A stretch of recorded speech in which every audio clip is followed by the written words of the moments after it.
Alright, let's dive into something that's been bubbling under the surface in the golf world, and trust me, it's more fascinating than you might think. So, picture this: Bryson DeChambeau, the guy known for his insane power and unconventional approach to golf, is now stepping into a leadership role off the course. Apparently, he led a players-only meeting for LIV Golf athletes, and this isn't just a casual chat. It's happening at a time when the league's future is hanging by a thread.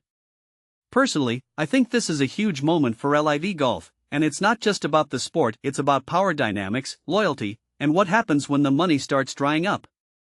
Here's the deal: LIV Golf has been in a state of flux ever since the Saudi Arabian Public Investment Fund, PIF, pulled its funding back in April. That's a massive blow, considering the PIF was essentially the financial backbone of the league. Now, players are left wondering if the late August Team Championship in Michigan will even happen. And let's be real, canceling a $40 million purse event? That's not just a financial decision, it's a statement about the league's stability. What makes this really interesting is how the players are responding. Richard Bland, one of the golfers, mentioned they're fully backing LIV CEO Scott O'Neill, but there's this underlying tension. They're trying to stay positive, but they need concrete answers, and fast.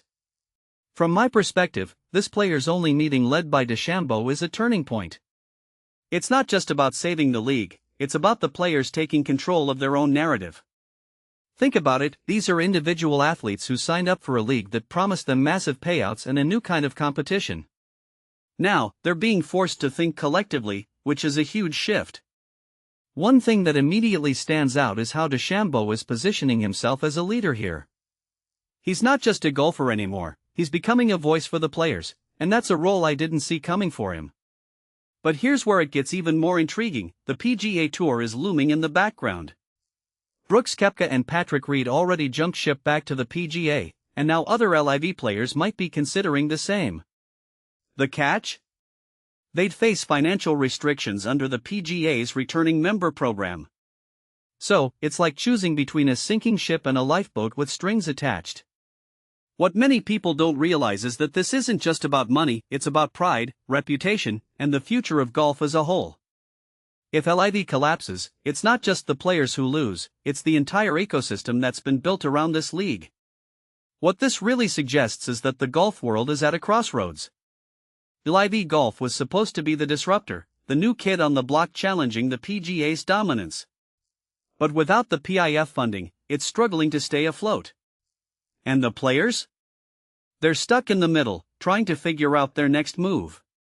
If you take a step back and think about it, this is a story about risk, ambition, and what happens when the stakes are higher than anyone anticipated. A detail I find fascinating is how Cameron Smith, another LIV golfer, said they've been told to prepare as if the team championship is still happening. That's a classic case of fake it till you make it, but it also shows how much uncertainty there is. Are they just buying time? Or is there a real plan to save the league? This raises a deeper question: can LIV Golf survive without the PIF? And if it does, what will it look like? In my opinion, the next 2 to 3 weeks are going to be critical.